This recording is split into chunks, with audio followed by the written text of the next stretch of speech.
Sathya Sai Speaks, Volume 11, Chapter 17, Liberation from Bondage.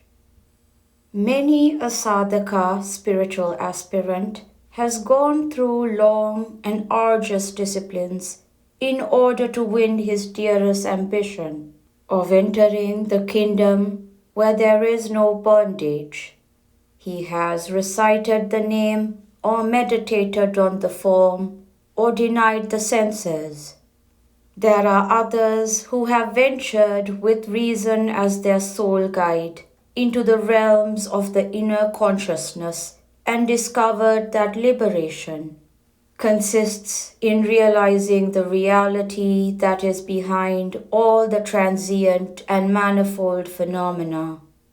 But the experiences of these heroic men and women are discarded as the vaporings of crazy individuals by those who live on the flimsy surface of the first of the 5 sheets of human personality, the Annamaya Kosha, physical sheath.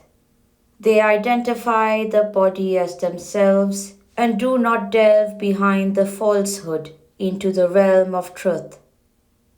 Such cynics who condemn the Vedantic approach to the problems of living are not rare even in the land that gave birth to Vedanta. The reason behind their attitude is they do not grasp the fact that Vedanta reveals only the genuine history of each one of them. It but seeks to hold before everyone the true picture of himself, devoid of deficiencies or exaggerations. Moksha, liberation, is no special and exclusive heaven into which one has to earn admission. It is not a special status or acquisition or possession. It is just the removal of the false notion that we are bound and limited by the body, the senses, the intellect, the mind, the ego, and other fancies. What exactly is the bond which one has to free himself from? The bonds have been forged by fear and anxiety, produced by desire which holds one in its grip. Fundamentally, fear arises because you feel there is before you another, a second. If there is no second, whom can one fear? The first person is the seer, the I. The second is all other beings and things which are seen, observed, nature. Renunciation confers immortality. The objective world is the illusion caused by ignorance, which makes one ignore the one that is only apparent as many. Ignorance causes the identification with the mine. So, when someone attached to us dies, we feel broken-hearted, whereas when someone who is not in the circle of kith or kin dies, we are not affected at all. It is the sense of I and mine that causes grief and fear. That is why the Upanishads proclaim that renunciation alone confers immortality, freedom, fulfillment. The highest wisdom is the awareness of the unity, the one, which is all this. In fact, there is no two, there is only one Brahman. You realize this when you are in deep sleep, when all thought, feeling, emotion, passion, attachment, knowledge cease. Only the I remaining and the happiness of being only the I. But the Ananda is not known at the time of sleep. It is only after waking that you declare, I enjoyed fine sleep.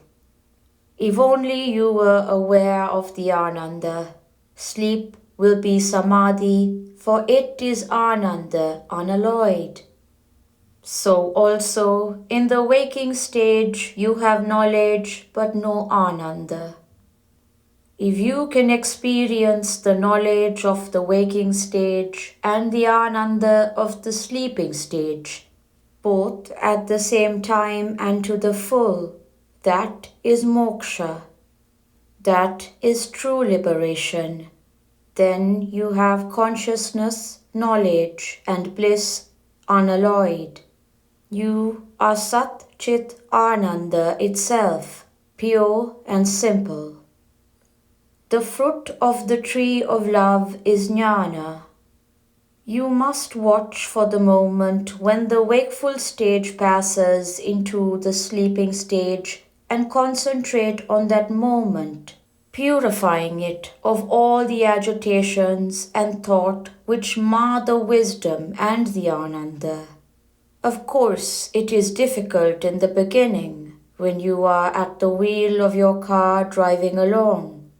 Far into the night, there comes a fateful moment when you slip into sleep from the awareness of awakening. There is nothing that you cannot gain by practice.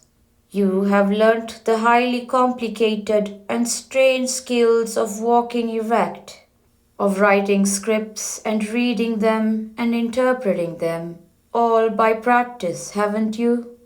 This is the way of acquiring and experiencing the jnana, spiritual wisdom, which alone can grant liberation from fear and grief. From the seed of love springs the sprout of devotion to the Lord. The devotee sees everything as the manifestation of the glory of God, every act as his handiwork, every word as his voice. He offers every thought, word, and deed inspired and prompted by him to him. Thus, for him, the world is but he is the world. There is no second. So, the fruit of the tree of love is jnana. The sweetness in that fruit is ananda. And the fruit contains once again the seed of love from which the sapling put forth its leaves. In the Vishva Virat Swarupa, cosmic form of God, which Krishna allowed Arjuna to witness, Arjuna found himself as well as his brothers and cousins. March 24th, 1971. What exactly is your duty? Let me summarize it for you. First, tend your parents with love and reverence and gratitude. Second, Satyam Vada Dharmam Chara. Speak the truth and act virtuously. Third, whenever you have a few moments to spare, repeat the name of the Lord with the form in your mind. Fourth, never indulge in talking ill of others or try to discover faults in others. And finally, do not cause pain to others in any form. Sri Sathya Sai Baba.